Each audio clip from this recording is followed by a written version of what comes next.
ravi d'échanger avec vous aujourd'hui sur le pouvoir de la leader advocacy.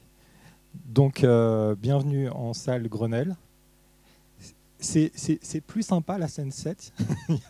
On est dans le flux. Mais là, bon, bravo, vous avez trouvé la salle Grenelle. Félicitations. Donc, moi, je suis Gilles Prigent. Je suis le CEO de Story Jungle. Je vous propose, on va démarrer. J'ai pas mal de trucs à vous raconter. Vous connaissez qui d'entre vous connaît Story Jungle? Je pose toujours la question. Ah, quand même quelques membres. Super. Et ben alors, je vais commencer par une rapide présentation pour ceux qui ne connaissent pas Story Jungle. Alors, pour vous dire que nous, on est une agence d'influence corporate. En fait, on travaille sur, d'une part, l'influence des entreprises. Et la leader advocacy, c'est un vrai levier d'influence pour les entreprises. Et puis, la performance B2B. Et on va parler de ces deux sujets aujourd'hui. Parce que la leader advocacy, c'est aussi un levier pour générer des leads. Alors, évidemment, ce n'est pas forcément le besoin numéro un, mais c'est quelque chose qui peut très, très bien fonctionner et on montrera des exemples. On va montrer des exemples concrets. Hein. C'est ça l'intérêt de l'atelier aujourd'hui. Alors, Story Jungle, on est partenaire de LinkedIn. On est l'un des 12 partenaires de contenu de LinkedIn dans le monde, le seul en France. On travaille de façon historique avec LinkedIn. Alors, je ne vais pas rentrer dans le détail, mais ça veut dire qu'on est dans tous les pilotes organic paid et on est sur toutes les best practices. On connaît la roadmap, produit, etc. etc. Donc, on va vous parler d'un sujet qu'on travaille, nous, à Story Jungle, depuis, je crois, le premier programme, c'était en 2018, donc ce n'est pas hier. Hein. Voilà, et juste pour finir la présentation très rapidement, pour vous dire que l'agence travaille sur 3 verticales. Hein. Une verticale de conseil avec un pôle conseil. Le pôle conseil s'occupe aussi de tout ce qui est incarnation. L'incarnation, c'est la leader advocacy et l'employé advocacy, notamment. Et puis, à côté de ça, on a un métier historique qui est la production de contenu créatif. Hein. Et le tout avec une très forte expertise LinkedIn. Sur tous les formats de la plateforme, dont on va parler de certains d'entre eux, on ne va pas tous les évoquer, mais voilà, donc si vous avez des besoins de stratégie LinkedIn, n'hésitez pas à vous adresser à nous, on pourra vous accompagner, évidemment. Alors, rentrons dans le sujet. D'abord, qui a déjà lancé un programme de leader advocacy dans sa société? Personne? Vous n'avez pas de programme de leader advocacy? Si, quand même. Ah oui, je m'attendais à beaucoup de mains qui se lèvent parce que autant l'année dernière, effectivement, c'était pas trop, ça démarrait, mais là, on est quand même un peu vraiment dans un sujet qui est devenu très important. Alors, si vous souhaitez en savoir plus, parce que c'est pas le sujet qu'on va creuser aujourd'hui, il se passe des choses en ce moment sur LinkedIn. Il y a une chute du reach, un effondrement du reach. Et il se trouve que la leader advocacy est une réponse vraiment excellente en fait, à ce problème. Je vais en parler demain en salle plénière, en salle 8. Je parlerai plus généralement de ce qui se passe sur LinkedIn et de quel levier on peut activer sur la plateforme. Là, on va se concentrer sur la leader advocacy. Alors, on va vous parler donc d'une part de pourquoi opter pour un programme de leader advocacy, pourquoi mettre en place ce type de programme. On va parler de l'enjeu de ce que moi j'appelle l'enjeu des convictions. C'est un point essentiel de misunderstanding, mécompréhension de ce qu'est l'enjeu de la leader advocacy. Et donc, on pourra en parler. On parlera aussi de stratégie de branding et de stratégie de lead gen avec la leader advocacy. Donc, voilà, si vous avez des enjeux de notoriété, on va montrer des choses à faire. Si vous avez des enjeux de lead generation, on montrera aussi des choses. Et j'essaierai de garder quelques minutes pour les questions. Alors, premier sujet, pourquoi lancer un programme de leader advocacy? D'abord, c'est quoi? La leader advocacy, c'est la prise de parole de vos leaders. Alors, ce qu'on désigne par leader, c'est les CEO, le COMEX, des directeurs de business unit, etc. Bon, nous, on a tendance, quoi qu'on dise ce graphe, à inclure aussi dans la leader advocacy ce qu'on appelle les programmes ambassadeurs. Vous avez des experts qui incarnent une expertise de l'entreprise. Vous souhaitez les rendre plus visibles pour installer vos messages sur le marché. Au fond, les démarches qu'on va employer avec vos experts, ça va être les mêmes que celles qu'on va employer avec votre COMEX. C'est une démarche de leader advocacy. Par opposition à ce qui se passe avec les collaborateurs, où là, on va plus parler d'employé advocacy, qui n'est pas le sujet du jour. Alors, l'idée de la leader advocacy, c'est de transformer les voix de vos leaders en voix influentes sur le marché. C'est ça l'objectif. Alors, on va rentrer un petit peu plus dans le détail après des différents objectifs. Mais ce qu'on peut donner déjà, c'est quelques indications, quelques chiffres qui nous disent pourquoi c'est intéressant de le faire. Alors, d'abord parce que c'est le marché finalement le demande. Je ne vais pas lire tout dans le détail, mais donc on a 25% des jeunes talents qui affirment que les dirigeants de leur organisation ne prennent pas assez la parole en fait sur LinkedIn. C'est une étude de 2023 de McKinsey. Donc il y a une demande en fait des collaborateurs, notamment des jeunes, de savoir un petit peu où on va et qu'est-ce qu'on pense dans l'entreprise. On sait, et ça va être de plus en plus vrai, et ça on en parlera dans mon intervention de demain, qu'effectivement l'image globale de l'entreprise est très liée à l'image notamment du PDG. Ça c'est une étude de Burson Masteler de 2020. 50% de l'image globale d'une entreprise est directement liée à celle de son PDG. Pardon, j'étais trop vite. Et puis, LinkedIn sort régulièrement des études sur le thought leadership. Et donc, et un chiffre qui est toujours constant d'une année sur l'autre, c'est qu'en fait, les gens, pour décider de vous mettre dans un appel d'offres, si vous êtes une société B2B, ils regardent ce que pensent les leaders. Ils font plus confiance en fait à ce que disent les leaders que ce que dit en fait la page de l'entreprise. Oui, je vous en prie, c'est fait pour, il n'y a pas de problème. Alors, ça, ce sont des premiers arguments. Et puis après, on va rentrer dans la mécanique, parce que dans la mécanique, il y a des arguments qui sont très, très solides. Alors, je l'évoquais tout à l'heure en introduction, on en parlera plus abondamment demain. Quand vous publiez sur une page entreprise LinkedIn, le reach de la page entreprise est de 1,2%. Vous allez toucher 1,2% des followers de votre page en naturel. Désormais, quand vous publiez sur une page membre, il va être de 6%. Alors, ce reach, c'est casser la gueule. L'année dernière, à la même heure, je disais 1,5%, 12,5%. Donc le reach des pages membres a quand même fortement diminué, mais il reste 5 fois plus supérieur au reach des pages entreprises. Et donc, si vous voulez, alors on rentrera un peu plus dans le détail demain parce que c'est intéressant, mais si vous voulez vous inviter dans le feed des gens sur LinkedIn, vous avez quand même plus intérêt à passer par vos leaders que passer par votre page entreprise. On ne dit pas par là qu'il faut abandonner la page entreprise, pas du tout, loin s'en faut, mais on dit que la leader advocacy, c'est un vrai levier pour réussir à parler à vos audiences cibles. Alors ça, c'est l'organique. Après, on peut regarder ce qui se passe en paid. Alors, est-ce que vous connaissez le format Thought Leader Ads? Est-ce que ça vous dit quelque chose? Oui, oui, d'accord. Alors, les Thought Leader Ads, c'est un format que LinkedIn a lancé il y a 2 ans et qui change complètement la donne. Alors, c'est quoi le Thought Leader Ads? Le principe, c'est de pouvoir booster des posts publiés sur la page membre qui peut être un collaborateur, un leader, même quelqu'un d'extérieur à la société. Vous pouvez booster désormais un post d'un membre. Or, l'efficacité de ces Thought Leader Ads, c'est 2,3 fois. Et dans le dernier chiffre qui a été publié, je crois, il y a 2 jours, il parle même de 2,5 fois. Bon, c'est assez proche.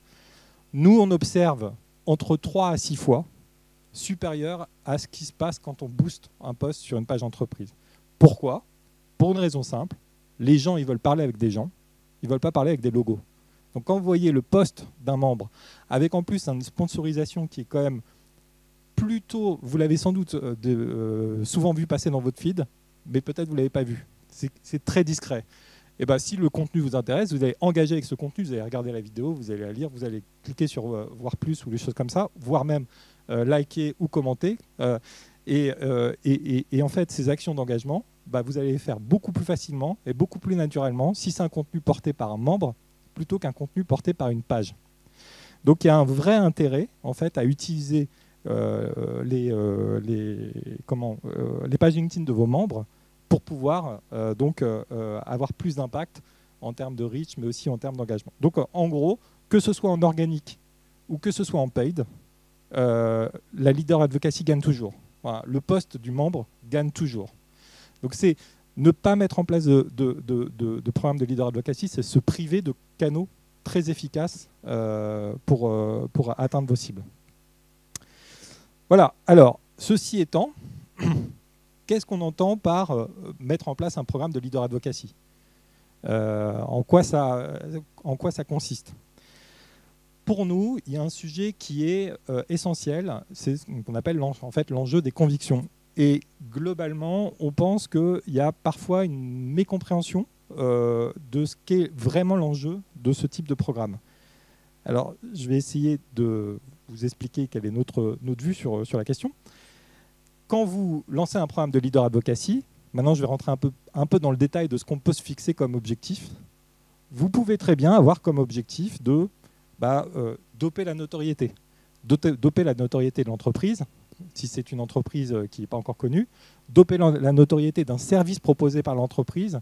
Ça, c'est souvent l'enjeu, par exemple, dans les grandes banques. BNP Paribas, tout le monde connaît, mais tout le monde ne sait peut-être pas que BNP Paribas est leader en Europe de la mobilité douce, par exemple, typiquement. Donc, il faut faire savoir ça. Donc, c'est doper la notoriété. Ou alors, démontrer une expertise. Bon, c'est bien de savoir qu'on fait telle ou telle chose. Encore faut-il montrer qu'on est expert du sujet. Donc, montrer une expertise, ça peut être un des enjeux de la leader advocacy. Vous faites parler vos experts, c'est le programme ambassadeur, et ça démontre votre expertise. Il peut y avoir un troisième sujet qui est vendre. Alors évidemment, on va trouver ça souvent dans les startups B2B par exemple, mais aussi dans les PME, tout simplement. Donc il y a des vrais objectifs de growth. Et puis dans certains services des grandes entreprises qui, elles, cherchent en fait à faire de l'acquisition. Donc on peut faire ce qu'on appelle du social selling. Et puis le quatrième enjeu, il y en a peut-être d'autres, mais ça peut être recruter, fidéliser aussi. Ça peut être un véritable enjeu de la leader advocacy. Alors si on regarde les KPI qu'on met en face, doper la notoriété, on peut regarder le reach. Est-ce qu'on touche beaucoup de gens? Et donc, combien de personnes ont été exposées au message? Démontrer l'expertise, ça peut être l'engagement, les commentaires. Est-ce que vous arrivez à engager des discussions sur votre marché? Vendre, ça va être plutôt évidemment les leads. Et puis, recruter, fidéliser, ça va être, par exemple, pour le recrutement, ce qu'on appelle les talent leads. Donc, avoir des contacts de gens qui sont susceptibles de rejoindre l'entreprise. Donc ça, c'est les objectifs qu'on trouve souvent dans les programmes. Il y a aussi un objectif caché, on ne va pas se mentir. Parfois, quand on est contacté par des leaders qui veulent mettre en place ce type de programme, c'est doper leur propre notoriété. Ça, c'est un enjeu très important. Voilà. Nous, on pense que ces enjeux, ces objectifs, c'est avoir, c'est pas se donner toute la vision de l'importance de la leader advocacy. Pour nous, le vrai sujet de la leader advocacy, c'est d'arriver en fait à affirmer une vision. C'est-à-dire proposer une vision et réussir à l'imposer sur le marché, faire en sorte que les gens discutent plutôt votre vision que la vision des voisins d'en face. Il suffit de voir ce qui se passe aujourd'hui. Regardez, c'est très intéressant parce qu'en termes de leader advocacy, je dirais qu'il n'y a pas de meilleur exemple. Ce qui se passe en ce moment outre-Atlantique entre tous les patrons de big tech et des grands modèles d'IA, etc. Il faut regarder comment ils sont vision contre vision. Ils ne sont pas en train de se battre sur telle ou telle feature. Ils sont plus en train de se battre sur des récits, en fait, qu'ils essayent d'imposer. Et donc, il y a plein d'exemples à montrer de ce côté-là. Alors, l'intérêt d'affirmer une vision, c'est qu'on va atteindre un autre niveau. Là, on va passer à un autre niveau. Si on arrive à affirmer une vision, la vision du leader, on va générer de la conversation. Les gens sont d'accord ou pas avec votre vision. On va générer des retombées presse. Et ça, on montrera des exemples. C'est quelque chose qui marche. Aujourd'hui, la leader advocacy, c'est un levier. C'est le nouveau levier RP, en fait. Ça marche. Et on va vous montrer, et je vais même vous donner un hack pour doper ça. C'est bien sûr générer des invitations, notamment au podcast, très important aujourd'hui, c'est un levier hyper important de notoriété. Et puis c'est générer de l'influence. En fait, si on fait la somme, on va générer l'influence. Et cherry on the pie, si vous arrivez à affirmer votre vision, en fait, vous atteignez tous les objectifs en même temps, tous. Parce que vous générez de la conversation, donc de l'engagement, vous générez des retombées presse, donc du reach, etc., etc. Et bien sûr, les gens ont envie de travailler avec vous, que ce soit les talents ou que ce soit les clients, parce que vous avez une vision sur le marché. Et s'ils adhèrent à votre vision, ils ont envie de travailler avec vous. Donc l'enjeu, c'est vraiment d'affirmer une vision. Alors, je vais citer Simon Sinek, qui est en fait la personne qui a travaillé sur la question du why et qui est devenue en France, qui s'est traduit par la raison d'être des entreprises dans la loi Pacte, people don't buy what you do, they buy why you do it.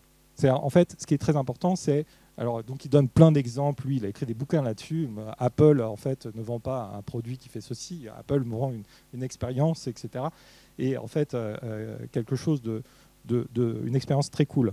Alors, ce qu'il ajoute après, and what you do simply prove what you believe. En fait, ça inverse un petit peu la façon de faire. C'est-à-dire que quand vous faites des annonces après sur LinkedIn pour dire on vient de sortir tel ou tel sujet, en fait, vous faites que démontrer que vous avez une vision et que vous êtes en train de l'exécuter.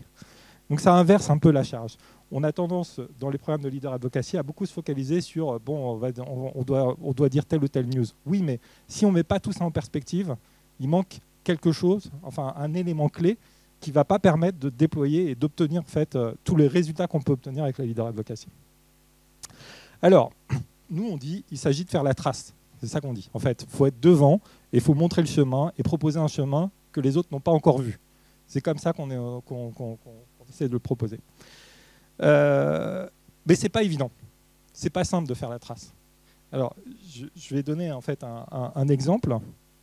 Est-ce que vous connaissez le terme AGI? Est-ce que c'est un terme qui vous dit quelque chose? Non? Personne? Bon. L'AGI, c'est l'Artificial General Intelligence. Alors, c'est la version anglaise. En anglais, en français, on parlerait de, évidemment, intelligence artificielle générale, donc IAG. Mais bon, c'est moins connu, je trouve, le terme IAG que le terme AGI. Alors, c'est au cœur de, je citais tout à l'heure, la baston entre les géants de la tech qui se disent, voilà, cette intelligence artificielle générale, c'est-à-dire en gros, qui est une intelligence un peu comme l'intelligence humaine, elle va arriver bientôt. Alors certains disent en 2025, en 2030, en 2026, en 2026 ou en 2027, etc. Et derrière, il y a un récit qui n'est pas le même. Chacun essaye d'expliquer quelle est sa vision de ce qui va se passer une fois qu'on aura atteint ce point. Certains vont être beaucoup plus alarmistes, comme l'ancien patron de Google, etc. Enfin, vous avez les accélérationnistes, etc. Enfin, c'est au cœur du débat. C'est au cœur du débat. Or, aujourd'hui, nous, quand on parle à des leaders, beaucoup de gens veulent prendre la parole sur l'intelligence artificielle. Si vous ne connaissez pas les termes du débat, c'est très compliqué de prendre une position forte. C'est hyper essentiel, en fait, d'avoir une vision de ce qu'ils sont en train de se dire pour arriver à proposer une voie originale sur le marché. Et d'ailleurs, on peut se poser la question, alors nous qui analysons pas mal, on travaille pas mal avec le CAC 40, pas que, mais du coup on sort le baromètre de la leader advocacy, je vais en parler juste après, des dirigeants du CAC 40. Moi, je peux vous dire, est-ce que vous pouvez citer une grande voix du CAC 40 qui rayonne sur les sujets de l'intelligence artificielle, typiquement? Il y a potentiellement, d'ailleurs, un problème quelquefois, on déserte un petit peu certains débats. Alors, il y en a d'autres sur lesquels on est, en revanche, extrêmement présent. Mais ce qu'on veut dire par là, c'est que c'est essentiel d'avoir en fait une idée précise de ce qui se dit et des termes du débat pour pouvoir proposer une vision qui est originale. Alors bon, je vais passer rapidement sur le sujet, mais les entreprises font face à plein de défis. Alors, vous les connaissez tous. Maintenant, il y a le risque géopolitique, etc., etc. Et donc, en fait, on est dans une période un peu de reset. Nous, on parle de polytransformation des entreprises. Et donc, c'est maintenant que peuvent se forger des opinions, que des avis peuvent être proposés, qui peuvent être relativement originaux, etc. Mais ça ne peut pas se faire si on n'a pas, en fait, un sparring partner qui peut vous aider à naviguer dans ces débats. Et en fait, mon point, et tout ça pour dire, et ensuite on va parler d'un point de vue un peu plus concret des choses, mais c'est que le focus, c'est pas le ghostwriting. Le focus n'est pas le ghostwriting. Vous entendez parler de ça tout le temps, il me faut un ghostwriter, etc., etc. Ça, c'est vraiment à la fin, je dirais, du process.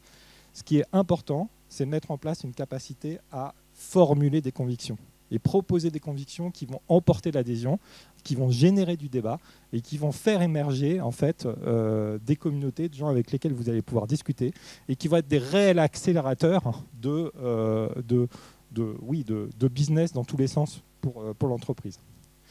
Voilà. Donc voilà ce que je voulais dire sur cette partie-là. Et donc ce que je vous propose, c'est de passer... Alors attendez, ouais, c'est bon.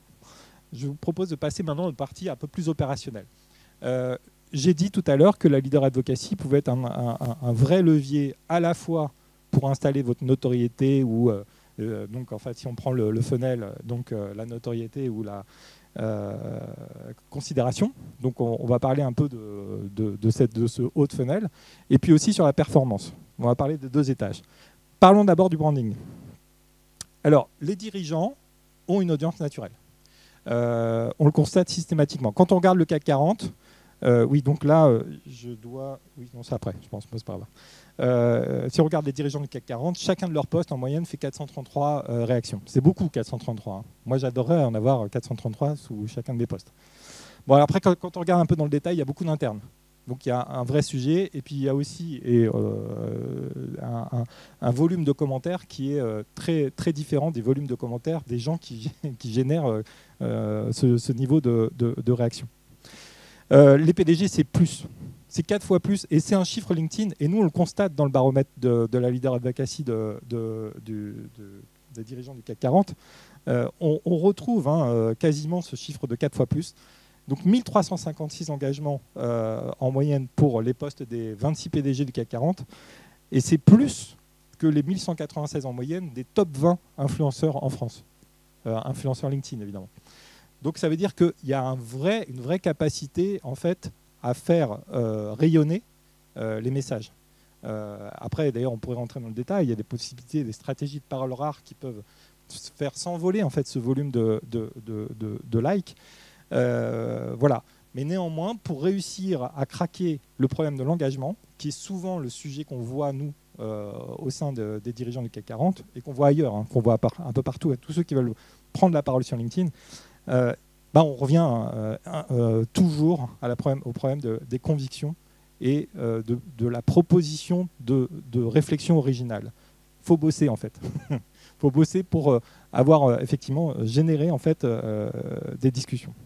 Donc, ce que je veux dire, c'est que là, mon point, c'est que c'est une réalité. Alors, quand on regarde le CAC 40, mais c'est vrai dans toutes les entreprises, il y a une vraie prime au PDG, il y a une vraie prime aux leaders. En l'occurrence, le chiffre que je montrais, c'est les leaders du COMEX. Mais globalement, parce qu'ils ont une vraie amplification interne de leur contenu.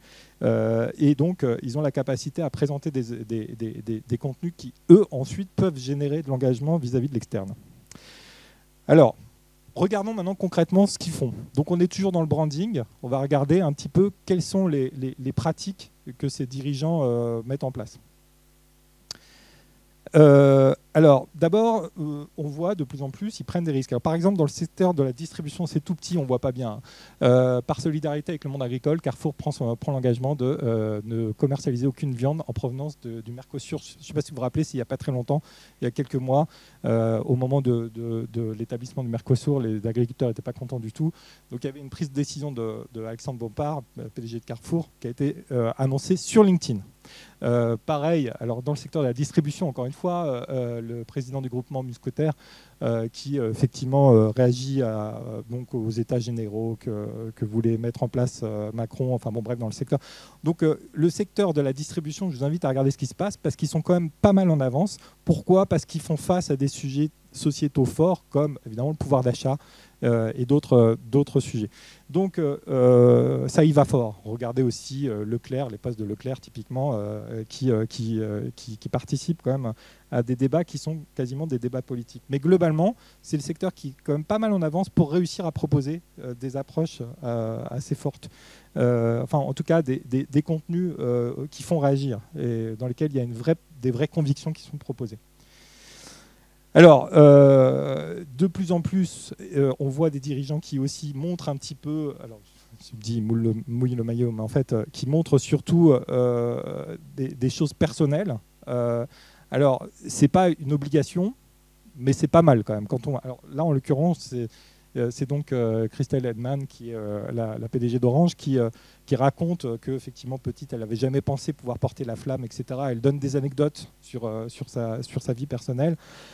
C'est une tendance, tout le monde n'a pas envie de prendre ce virage, mais par contre quand on comprend qui vous êtes, quand on cerne qui vous êtes, évidemment on a plus envie de discuter avec vous, on a l'impression de mieux vous connaître. Donc c'est quand même un sujet qui se pose toujours, qui est de savoir est-ce que je vais sur des sujets personnels ou pas. Certains descendent dans l'arène. Alors c'est très intéressant. Là, on voit, encore une fois, on ne voit pas bien, mais donc on a une personne qui réagit en fait à une publicité de L'Oréal et le patron de L'Oréal qui lui répond en lui disant et d'ailleurs, suivant ce commentaire, on va lancer une campagne sur TikTok parce qu'on trouve l'idée très bonne, etc., etc. Alors, difficile à dire, je prends un exemple d'une personne qu'on ne suit pas, mais difficile à dire si c'est vraiment lui qui a été ou pas. Mais ce qu'on sait, et moi je peux vous le dire, sur d'autres exemples qu'on suit, c'est que de plus en plus les dirigeants, y compris vraiment tout en haut, regardent les commentaires et réagissent à certains commentaires. Ils sont de plus en plus partants pour le faire et ils comprennent l'intérêt. Alors évidemment, tout le monde le fait, tout le monde ne comprend pas, mais certains en tout cas sont tout à fait à l'écoute de ce sujet. Et puis donc ils se mettent en scène. Alors la vidéo, je vais vous en parler dans un instant de façon plus détaillée parce que la vidéo, c'est un sujet sérieux sur LinkedIn. C'est un sujet très important. Alors là, vous avez donc deux exemples avec la DG de Veolia et le CEO de Danone. Mais vous en trouverez beaucoup. Je ne vais pas m'attarder sur le sujet parce que justement, je vais m'attarder sur le sujet juste après. Je vais faire un focus sur la vidéo juste après. Et justement, avec une approche qui embarque la vidéo, certains lancent leur podcast. Pour moi, c'est encore très timide, mais je ne doute pas une seconde que c'est une tendance de fond. C'est une vraie tendance de fond parce que le podcast est devenu la tribune d'hier, en fait. Avant, vous vouliez prendre la parole, vous postiez une tribune, vous négociez une tribune avec Le Monde, Les Échos, etc. Donc ça existe encore et ça marche toujours. Hein, faut pas, voilà. Par contre, c'est une tribune une fois et puis une fois que c'est passé, c'est passé. Si vous voulez exposer votre idée sur le long terme, bah vous lancez un podcast et là, vous pouvez vraiment installer vos idées. Vous pouvez échanger avec des gens. Lui, il reçoit évidemment des patrons du CAC 40. Donc, je ne l'ai pas dit, c'est Thomas Buberl d'AXA, le PDG d'AXA. Qui a lancé son podcast. Voilà. Alors, je vais montrer dans un instant un autre exemple qui est, à mon avis, l'exemple le plus puissant que vous puissiez imaginer sur LinkedIn aujourd'hui, des projets sur lesquels on travaille, nous, sur le marché français, et qui, à mon sens, est vraiment, vraiment une démarche hyper intéressante à mettre en place. Nous, on appelle ça l'entrepreneur média. On a beaucoup parlé de l'entreprise média. Je pense que cette étape est passée. Maintenant, on est dans l'entrepreneur média. Et donc, on va voir les podcasts, c'est déjà le cas, mais de CEO qui vont fleurir, comme c'est le cas aux États-Unis. Et ils ont des niveaux d'écoute dingues aux États-Unis. Alors, focus sur la vidéo. Vous l'avez peut-être vu, LinkedIn l'année dernière a lancé, oui, c'était l'année dernière, c'était en été dernier, un onglet dédié aux vidéos sur l'application des mobiles. Alors, ils l'ont retiré et ils vont le remettre bientôt. Et puis, il y avait une expérience de scrolling infini. Bon, ça a été retiré aussi un peu à la TikTok.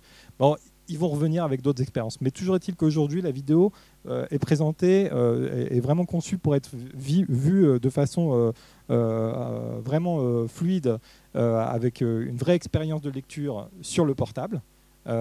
Et ça a dopé, ça a vraiment dopé la consommation de la vidéo sur la plateforme. Alors, nous, on a regardé typiquement là, ce graphe qui est issu de notre baromètre de la leader advocacy des dirigeants du CAC 40. Il montre quoi? Il montre en haut, en fait, les formats des posts utilisés par les leaders. Assez intéressant parce que vous voyez, c'est mixte.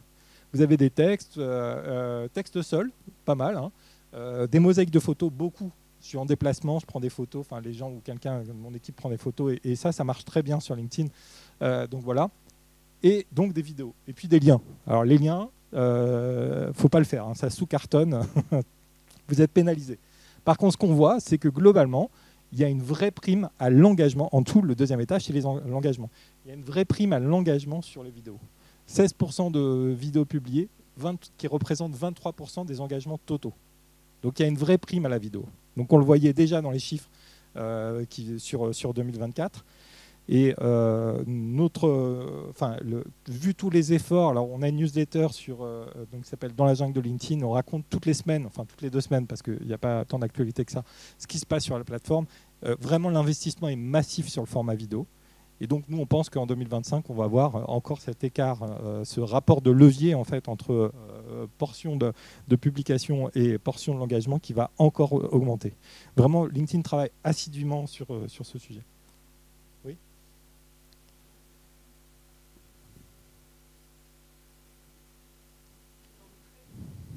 Il y a, alors non, les patrons ne postent pas de carrousel. Les patrons, je parle oui. Alors les articles, il faut surtout pas le faire. Les articles sont vraiment pénalisés par LinkedIn. Alors que les newsletters, on va y revenir, sont hyper boostés par LinkedIn. Alors justement, je vais y venir. Donc, oui.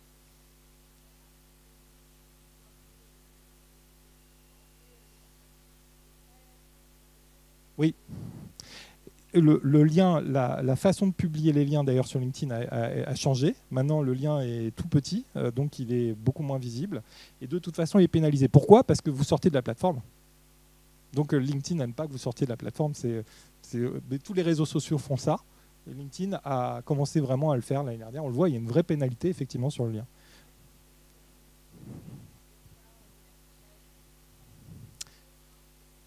Non. Alors ça, c'est effectivement, il y a un grand mythe urbain. Ça a été le cas avant, ça l'est plus. C'est-à-dire si vous postez une image, que vous mettez un texte et que dans ce texte vous mettez un lien, là pour le coup vous n'êtes pas pénalisé. Vous ne voyez pas de pénalité. Par contre, si vous postez le lien et que vous générez du coup, parce que c'est plus facile, il n'y a plus à illustrer, et ben là vous êtes pénalisé. Alors, très rapidement sur la vidéo, pour vous dire que donc parce que comme ça, je garde quelques minutes quand même pour vous parler de la lead gen. Les exemples de typologie de vidéos qu'on peut trouver. De plus en plus, vous avez ça, les vidéos prises sur le vif. Donc là, vous avez une vidéo format vertical tournée par un collaborateur de Jean-Pascal Tricoire, qui est le président de Schneider Electric. C'est à la sortie de la Climate Week, et il donne son avis. Alors c'est fait de façon très simple, téléphone portable, et le petit micro qui est relié au téléphone portable. C'est aussi simple que ça. Et ça marche très bien. Lui-même se fait d'ailleurs des vidéos selfie avec des patrons, et il est très à l'aise avec le format. Donc c'est d'ailleurs au passage pour dire, je cite cet exemple pour dire que ce n'est pas une question de génération. Il y a des gens qui peuvent être très à l'aise avec la vidéo et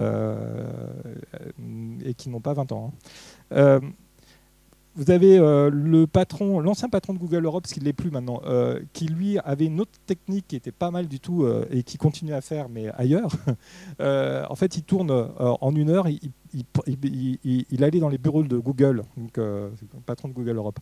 Et pareil, il allait dans les bureaux de Google à la rencontre de différents salariés, de collaborateurs, pour mettre en avant tel ou tel sujet avec un caméraman. Et en fait, il enchaînait pendant 1 heure 4 ou 5 vidéos. Il tournait 4 ou 5 vidéos de 1 minute, 1 minute 30. Et ensuite, il les diffusait au raison de 1 par semaine. Ça résout l'équation de ça prend trop de temps. Bah, lui allait en fait générer ces vidéos de la semaine, enfin, du mois avec un caméraman en 1 heure. Donc ça, on trouve que c'est intéressant. Bon, vous l'avez peut-être vu passer Guillaume Guibaud qui, lui, rend compte de sa révolution du slip, le slip français, hein, sur LinkedIn en live régulièrement. Gros format, hyper efficace, on n'a pas le temps d'en parler. Mais le live, c'est quand même un format qui, on a coutume de dire, qui écrase le funnel. Vous faites du bruit, donc faites de la notoriété. Faites de la considération, parce que vous montrez l'expertise. Il y a les gens qui participent au live montrent l'expertise de la société. Et vous pouvez générer du lead en mettant des formulaires. Et avec le replay, etc. Enfin, il y a plein de techniques. Donc c'est un très bon format, le format live de LinkedIn. Vous pouvez utiliser l'humour. Alors là, c'est le patron de LinkedIn. Il a fait un truc, bon, je ne sais pas si on le ferait en France. Hein. Alors, bon, on n'entend pas, c'est pas grave. C'est pas grave. Pour montrer en fait ses 5 ans à la tête de LinkedIn, il fait parler des enfants de 5 ans qui racontent son bilan à lui. Bon, la vidéo est assez drôle. Et donc, on voit des enfants qui, effectivement, disent oui, on a développé l'audience de LinkedIn jusqu'à 10 milliards, etc. Bon, bref, voilà. Bon, enfin, et c'est un exemple à suivre parce qu'il teste beaucoup de choses, les équipes de LinkedIn, sur le CEO de LinkedIn. Et j'allais venir justement à ce qui nous semble être vraiment le format le plus efficace à considérer dans la logique d'entrepreneur média. C'est donc le lancement d'un podcast qui est amplifié par une newsletter LinkedIn. La newsletter LinkedIn, c'est un format qui est absolument exceptionnel. Donc là, pour le coup, j'en parlerai demain. C'est un format exceptionnel parce que c'est un format qui a des capacités de distribution qui n'ont pas d'équivalent en marketing. Il n'y a pas d'autre équivalent pour proposer des capacités de distribution. On a lancé une newsletter pour Capgemini.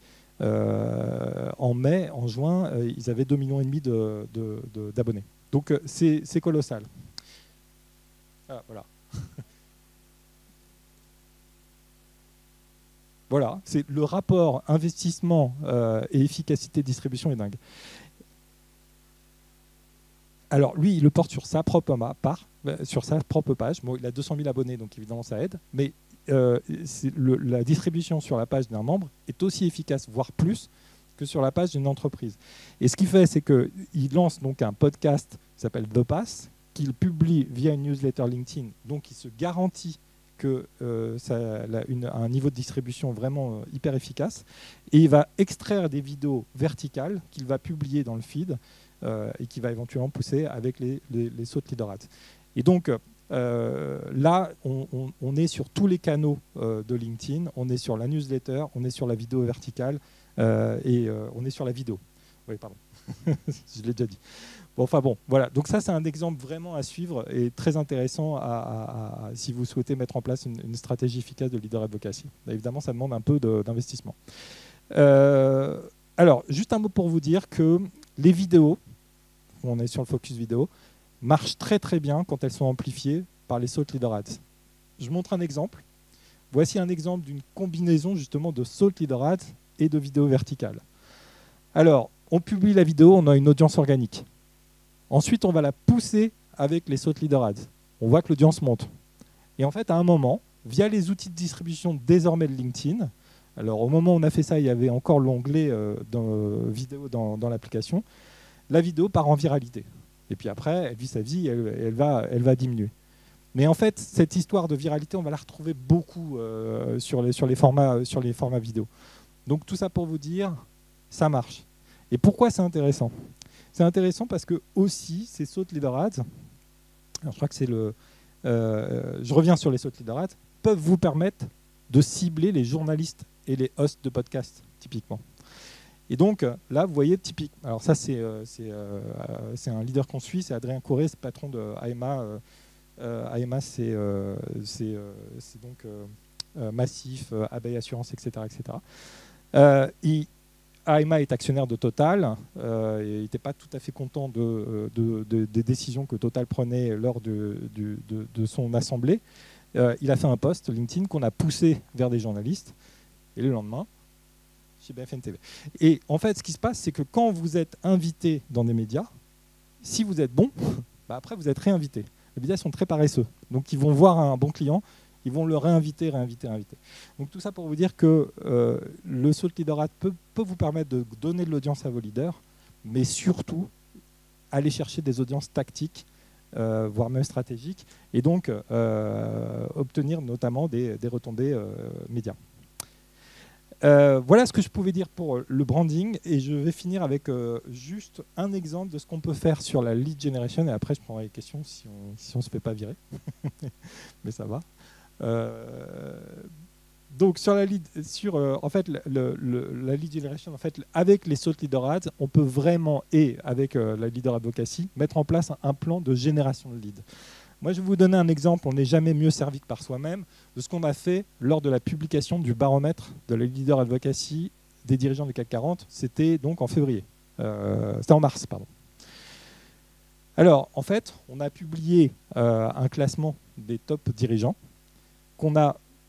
qui était donc accompagné donc avec un post dans lequel on mettait le lien de téléchargement du baromètre. Et puis, bon, on n'oubliait pas, quand même, il ne faut pas être idiot, de taguer en fait, les différents dirigeants, parce qu'évidemment, certains nous ont republiés, ont liké, etc., etc. Et ça fait du bien au poste en organique.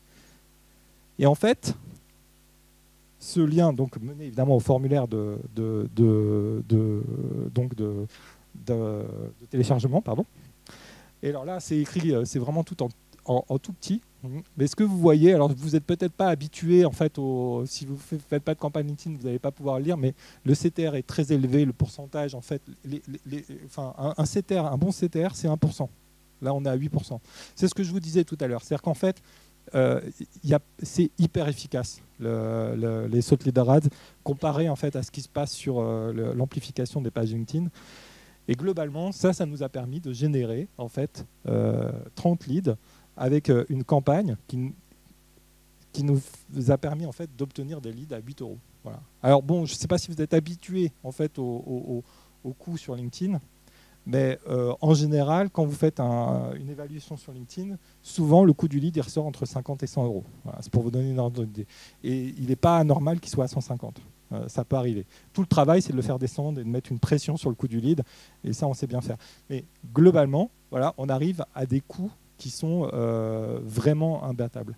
Donc il y a une vraie capacité à générer des leads, sous réserve, évidemment, que vous ayez fait tout un travail avant pour créer une communauté, expliquer en fait qui vous êtes, ce que vous faites, etc., etc. Il y a quand même tout un travail de fond qui permet d'aboutir en fait, à des coûts du lead qui sont faibles.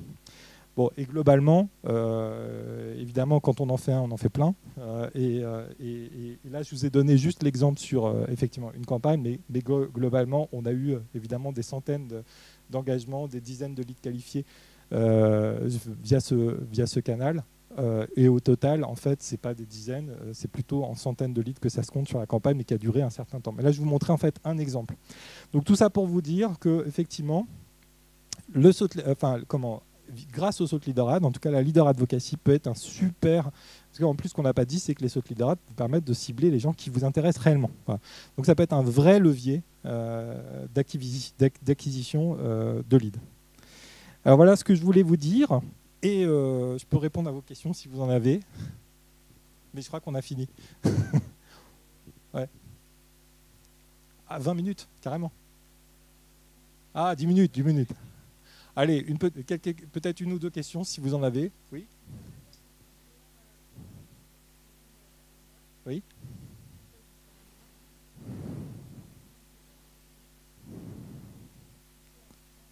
Grâce au Thought Leader Ads, on dit on va pousser ce post auprès des journalistes. En fait, on fait en sorte que ce post soit vu par les journalistes. Et on sait que, et alors comment on sait que c'est pas comme ça que vient l'invitation? C'est que les journalistes, en fait, le premier réflexe qu'ils ont, c'est qu'ils s'abonnent au leader. Et donc après, quand on reçoit l'invitation, on peut réconcilier, se dire ah oui, ça vient de là. Voilà.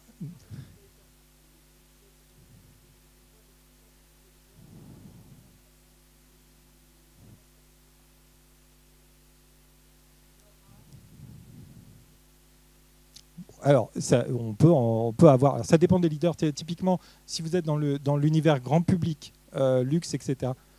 Alors, institutionnel, moi, je pense que c'est plutôt la nouvelle terre qui va être ciblée. C'est plutôt YouTube. C'est plutôt YouTube.